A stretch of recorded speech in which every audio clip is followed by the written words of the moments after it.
اور جو فرشتہ اس ڈیوٹی پہ اسائن ہے نا، وہ ہر ایک کو اس کے چہروں سے پہچانتا ہے.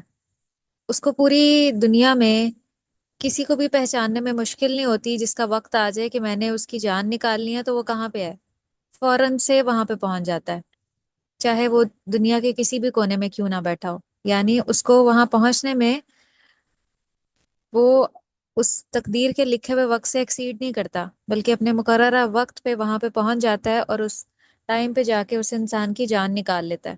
اور کئی بار دیکھنے والے حیران رہ جاتے ہیں، وہ کہتے ہیں کہ یہ سب کچھ اتنی اچانک اچانک کیسے ہو گیا. یہ ابھی یہ انسان بیٹھا ہم سے باتیں کر رہا تھا، یہ کھا پی رہا تھا، اس نے اپنے سارے صبح کے کام بالکل اسی طرح سے کیے ہیں جس طرح اس کی ڈیلی روٹین تھی. اس کو اچانک سے کیا ہو گیا؟ یعنی لوگ اس طرح کی باتیں پاس بیٹھے کر رہے ہوتے ہیں، انہیں یقین ہی نہیں آ رہا ہوتا کہ یہ ابھی ہمارے درمیان موجود تھا. تو یہ اسی وجہ سے ہوتا ہے کہ اس کا جو مقررہ وقت تھا نا، لکھا ہوا وقت، وہ پورا ہو گیا تھا. تو فرشتے آئے اور آگے اس کو لے کے چلے گئے. اور یہ معاملہ ہم میں سے ہر ایک کے ساتھ ہوتا ہے. ہم روزانہ کئی ایسے واقعات دیکھتے ہیں. اللہ تعالیٰ ہمیں یہ واقعات دکھاتے ہیں تاکہ ہم غفلت کی نیند نہ سوئیں، ہم دنیا میں اپنے اس آنے کے مقصد کو نہ بھولیں.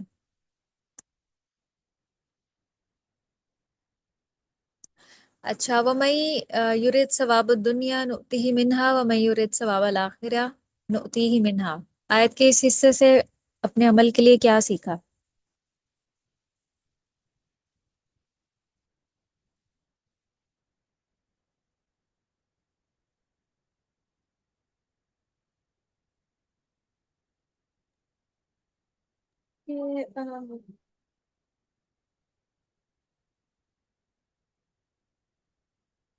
کہ ہر جو کام خالص نیت سے کرنا ہے.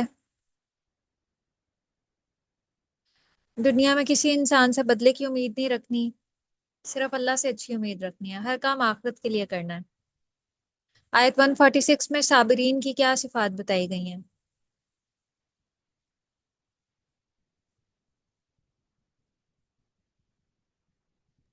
کہ وہ سست نہیں پڑتے اور ہاں جی. کمزور نہیں ہوتے، جی. دبے نہیں رہتے. ہاں، دبتے نہیں ہیں. اللہ کے راستے میں کسی کے آگے ہتھیار نہیں ڈالتے. اللہ کا کام رکنے نہیں دیتے. اللہ کے راستے میں جسمانی کمزوری بھی نہیں دکھاتے، اور نہ ان میں سستی ہوتی ہے اور نہ ہی ان میں بزدلی ہوتی ہے. وہ ظالم سے بھی نہیں ڈرتے، ظلم کا مقابلہ کرتے ہیں وہ. تو یہ ایک بہت بڑا میسج ہے. آیت نمبر 147 میں جو موجود دعا ہے وہ آپ نے الحمدللہ یاد کر لی ہے. الحمدللہ. چلو، بارک اللہ فیک. وآخر دعوانا ان الحمد للہ رب العالمین. سبحانک اللہم و بحمدک نشہد ان لا الہ الا انت نستغفرک ونتوب الیک. السلام علیکم ورحمۃ اللہ وبرکاتہ. وعلیکم السلام.